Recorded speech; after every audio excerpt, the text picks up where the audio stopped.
వారై అన్ని విషయములు మాట్లాడున్నారు. మా ప్రభువా, నీకు వందనాలు, మీ కృతజ్ఞతాస్తుతి స్తోత్రములు.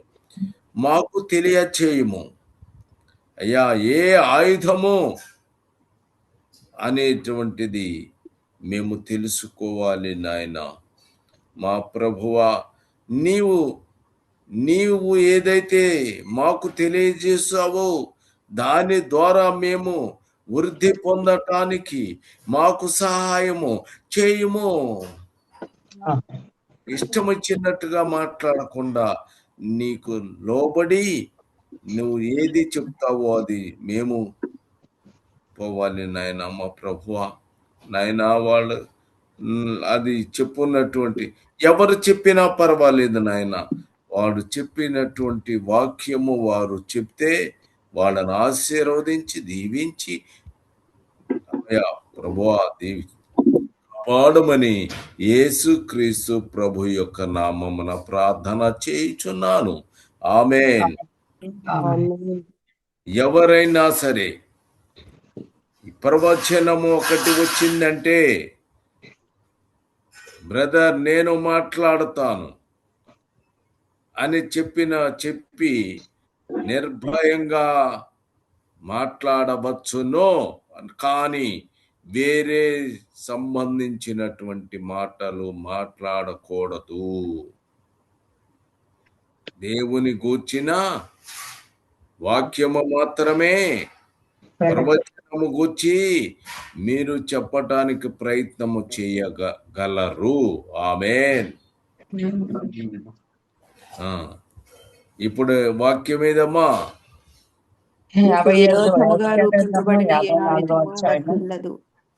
యెషయా గ్రంథము 54వ అధ్యాయము 17వ వచనం. సరే, వాక్యము చదువమ్మా.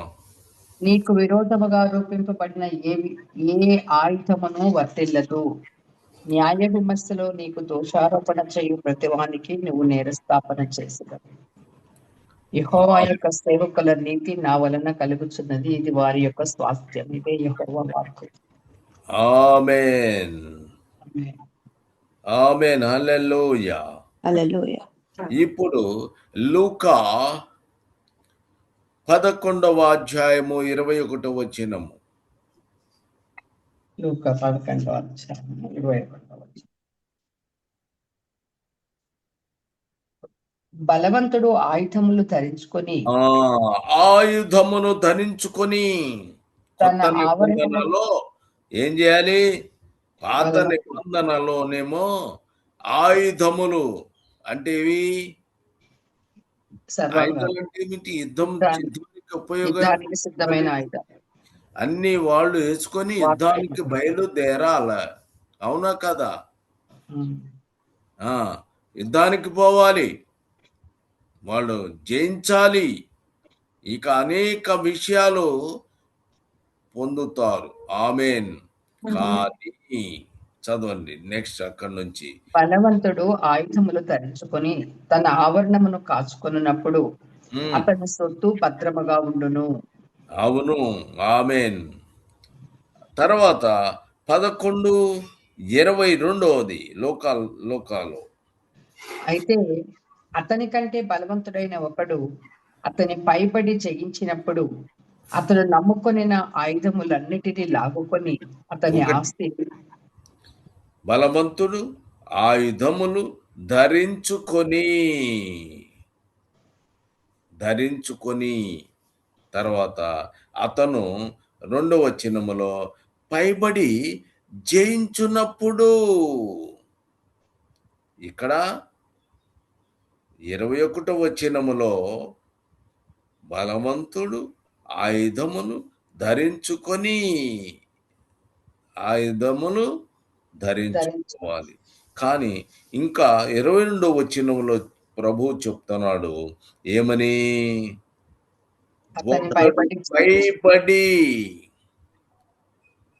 పైబడి జయించున్నప్పుడు. ఒకటి ఇందాక ఏం చెప్పాడు? ధరించుకొని దాని సొత్తు జాగ్రత్తగా కాపాడుకుంటాడు. ఉంటుంది కదా. అవును, ఆమేన్. కానీ ఇక్కడికొచ్చిన తర్వాత ఒకడు అతని పైబడి జయించున్నప్పుడు అతడు అతడు నమ్ముకొనిన నమ్ముకొనిన ఆయుధములన్నిటినీ ఆ అన్ని కూడా పట్టుకొని ఏం చేస్తాడు? లాగుకొని ఆ, అతని ఆస్తిని పంచిపెట్టును. ఆమేన్. కాబట్టి జాగ్రత్తగా ఉండవలసినటువంటి పరిస్థితిని మనకు తెలియజేయుచున్నాడు. మన ప్రభు అయిన యేసు క్రీస్తుని పట్టుకొని సైనికులు, ప్రధాన యాజకులు, పరిసయ్యులు వాళ్ళు పంపిన బంట్రోతులు ఎంటబెట్టుకొని దివిటీలతోనూ దీపములతోనూ డాష్ ఆయుధములతో అక్కడికి వచ్చారు. ఆయనను పట్టుకోవటానికి ఆయుధములు ధరించుకొని వచ్చారు. ఇక కొత్త నిబంధనలో ఉన్నటువంటి నిగూఢమైన విషయాలు మనము కొన్ని తెలుసుకోవలసిన అవసరము ఉంది. ఉంది. ఇక యుద్ధము చేయటము లేదు. మనము యుద్ధము చేయటం లేదు. తీసుకొని ఆ పాత నిబంధన గ్రంథములో వారు యుద్ధము చేశారు. అవును, ఆమేన్. ఇప్పుడు రోమీలకు రాసిన పత్రిక 6వ అధ్యాయము 13వ వచనము మనం చదువుకుందాము. రోమీయులకు రాసిన పత్రిక 6వ అధ్యాయం 13వ వచనం. మరియు మీ అవయములను మీ అవయములను దుర్నీతి సాధనములుగా పాపమునకు దుర్నీతి సాధనములుగా పాపమునకు అప్పగింపకుడి. డాష్ దాంట్లో లేక ఆయుధములుగా ఉందా? అవయములను అది కూడా చదువమ్మా మరలా. అదే 13వ వచనం. మరియు మీ అవయవములను దుర్నీతి సాధనములుగా అనగా కింద ఆయుధములుగా అని ఫుట్నోట్లో ఉంది. పాపమునకు అప్పగింపకుడి. అయితే మృతులలో నుండి జీవితులం అనుకుని మిమ్మల్ని మీరే దేవునికి అప్పగించుకోండి. మీ అవయవములను నీతి సాధనములుగా దేవునికి అప్పగించుడి. ఆమేన్. ఇప్పుడు ఆయుధములుగా నీ యొక్క అవయవములు, మీ యొక్క అవయవములు నీవు ఏం చేయాలి? నీ అవయములు సాధనాలుగా పాపమునకు అప్పగించకుడి. ఆమేన్. కాబట్టి ఇక్కడ ఆయుధాలుగా అంటే సాధనాలుగా శరీరము, మీ అవయవాలు అలాంటివన్నీ కూడా ఇప్పుడు ఇంతకుముందేమో యుద్ధమునికి కొన్ని యుద్ధము తయారు చేసుకునేవాళ్ళు, అవునా కదా? కానీ ఇప్పుడు క్రొత్త నిబంధనలు అడుగుపెట్టిన తర్వాత ఇప్పుడు వాళ్ళేమో మనం ఏమని చేయాలి? మనము ఆయుధాలు కూడా, మనకి ఆయుధాలు ఉన్నాయి. అయ్యేంటి? చెయ్యి, కాలు ఇట్లాంటివి ఉన్నాయి అన్ని కూడా. మీ అవయములు, మీ అవయములు వీటిని దుర్నీతి సాధనముగా నీవు చేసుకొనరాదు.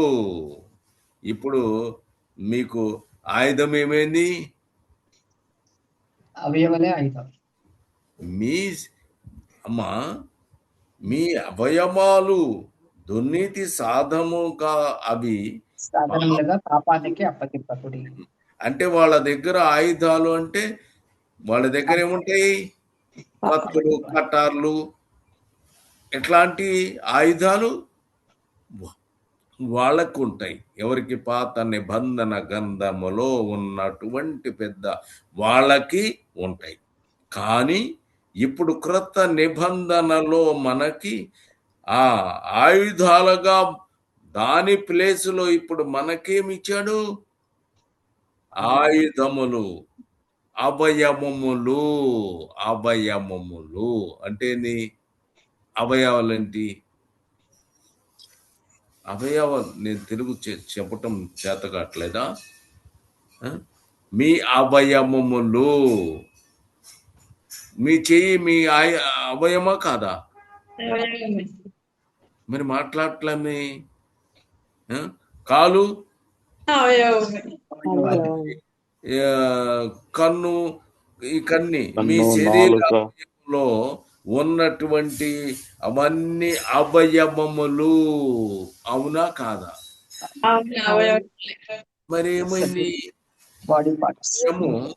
దానిని ఇప్పుడు ఆ వాటిని సాధనలుగా అక్కడ ఆయుధములుగా బైబిల్లో ఉంది మాట అమ్మా. బైబిల్లో ఉన్నది చెప్తున్నా లేదు, అవునా కాదా? కాబట్టి ఆయుధములుగా అని రాసింది.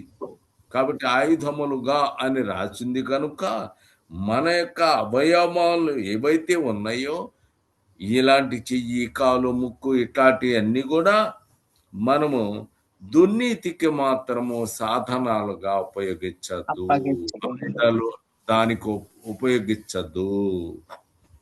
పాపమునకు అప్పగింపబడి అయితే మృతులలో నుండి జీవితం అనుకొని మిమ్మల్ని మీరే దేవునికి అప్పగించుకొనడి. మీ అయితే మృతులలో నుండి సజీవులమనుకొని మిమ్మల్ని మీరే దేవునికి అప్పగించుకోండి. ఆమేన్. కాబట్టి దుర్నీతికి మన ఆయుధాలు అప్పగించవద్దు. మరైతే ప్రభు అయిన యేసు క్రీస్తుని ఆయనకు అప్పగించుకోవాలి. ఇప్పుడు ఆయుధాలని ఏమంటే ఆయుధాలుగా అనుకుంటున్నామో, నీ శరీర అవయవాలన్నీ కూడా కంప్లీట్ గా ప్రభుకి అప్పగించాలి. ఆమేన్. తర్వాత 2వ కొరింథీయులు 6-7 వచనాలు. 2 కొరింథీ 6వ అధ్యాయం 7వ వచనం. సత్యవాక్యము చెప్పుట వలనను సత్యవాక్యము చెప్పుట వలనను దేవుని బలము వలనను కుడి ఎడమల నీతి ఆయుధములు కలిగి నీతి డాష్ ఆయుధములు కలిగి ఉండాలి. అమ్మ, కనీసం ఇప్పుడున్న ఆయుధం అంటే ఏంది తెలిసింది కదమ్మా. ఇంతకు ముందు మాట్లాడలేదు. అరే ఆయుధాలు ఏంది, ఆయుధాలు అంటే ఏంది? అవును, ఆయుధాలన్నీ పాత నిబంధనలో ఆయుధాలు అంటే కత్తి తీసుకొని పొట్టుకోసం లాంటివి అవుతాయి, ఆయుధాలు అవుతాయి. కానీ క్రొత్త నిబంధనలో అడుగుపెట్టిన మనకేమొస్తాయి? మనము యేసుక్రీస్తుకి అప్పగించుకోవలసిన అవసరం ఉంది. మన అవయవాల నీతికి సాధన, ఆయనకి లోబరుచుకోవాలి. దుర్నీతి సాధనముగా నీవు ఉంచటానికి వీలు లేదు. కాబట్టి నీ ఆయుధము ఎట్లా ఉండాలి? ప్రభు దగ్గర నీతిగా ఉండాలి. ఆమేన్, హల్లెలూయా. తర్వాత సత్యవాక్యము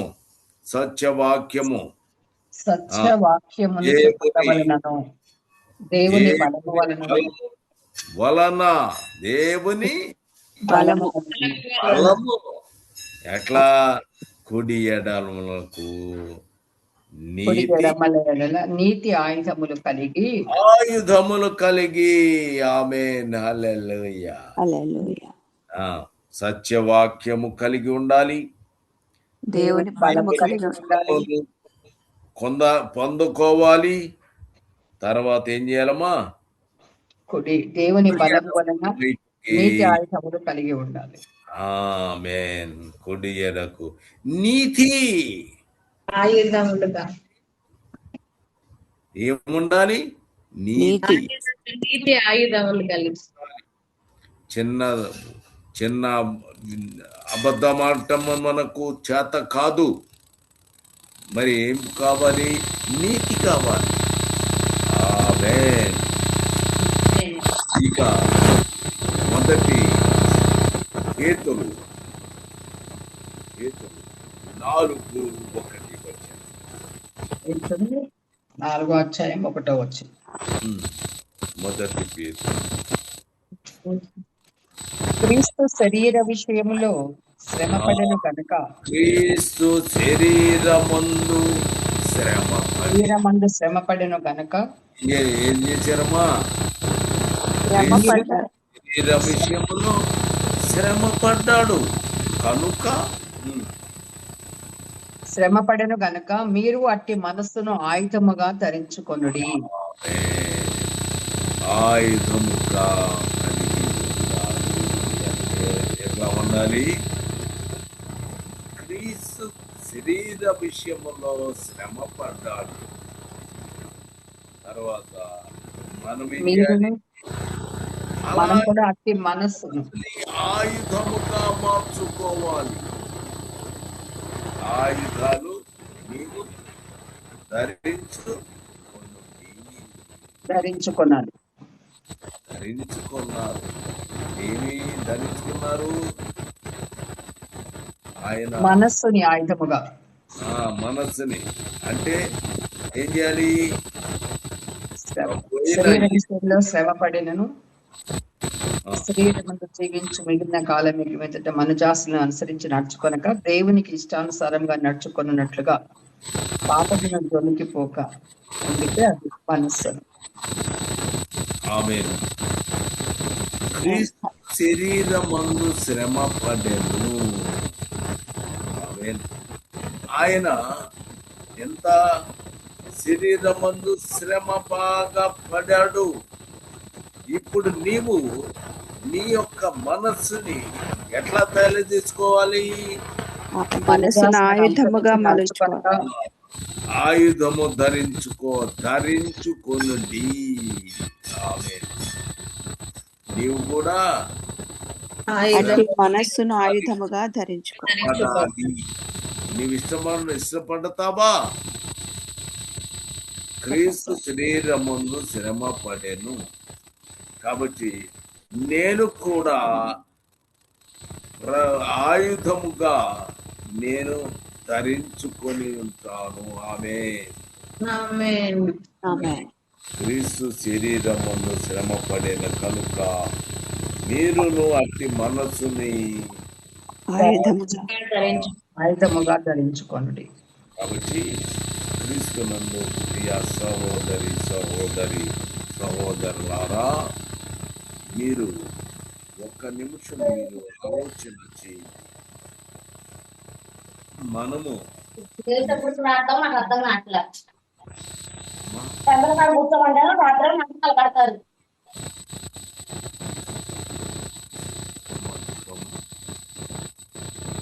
మీ మాట వినపడ్డం లేదు. సౌండ్ వస్తుంది. కాబట్టి మనము పిల్లలము, కాబట్టి వారసులము అనగా దేవుని వారసులము. క్రీస్తుతో కూడా మహిమ పడిన ఎడల ఆయనతోటి వారసులు. ఆయనతో శ్రమ పడిన ఎడల ఆయనతోటి మనం వారసులము. ఆమేన్. రోమా 8:17. క్రీస్తు నందు శ్రమ పడెను కాబట్టి మనము ఆయన పిల్లలము. కాబట్టి ఆయనతో శ్రమ పడిన ఎడల క్రీస్తు కూడా ఎవరు వారసులము అనే విషయాన్ని మనము మర్చిపోకూడదు. కనుక ఎప్పుడు మనం ఏం చేయాలి? ఆయుధములు ధరించుకోవాలి. ఉందా? ఆయుధం ఉందా మన దగ్గర? నీతి ఆయుధం. ఉందా అంకుల్? ఇంకా మీ చెయ్యి, మీ కాలు, మీ శరీరము, అవయ భాగము, అన్ని భాగములు అన్ని కూడా దేవునికి అప్పగించుకో. అంటే నీ శరీరం మొత్తము కూడా యేసుక్రీస్తు ప్రభువుకి నీవు అప్పగించుకొనవలెను. హల్లెలూయా, ఆమేన్. ఇప్పుడు ఈ చెయ్యి వచ్చి తప్పుడు పని చేద్దాము అనుకున్నది అనుకో, దుర్నీతికి సాధన అయిపోతుంది. ధనం కాకూడదు. కాలు పోదామక్క అంటే తెలియదు, మీకు తెలియంది కాదు కదా. పాపము చేసే వాళ్ళకి, ఎవరైతే ఇలాంటి స్వభావము కలిగినట్టు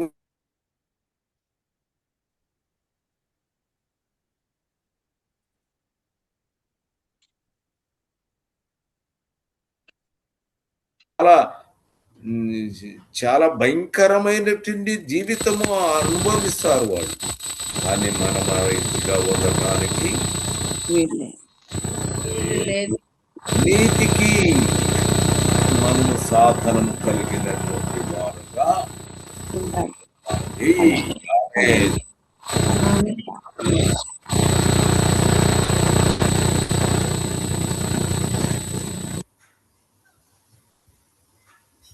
అమ్మా ఇప్పుడు ప్రొఫెసీ వచ్చింది. ఆ ప్రొఫెసీని మనము తెలుసుకున్నాము.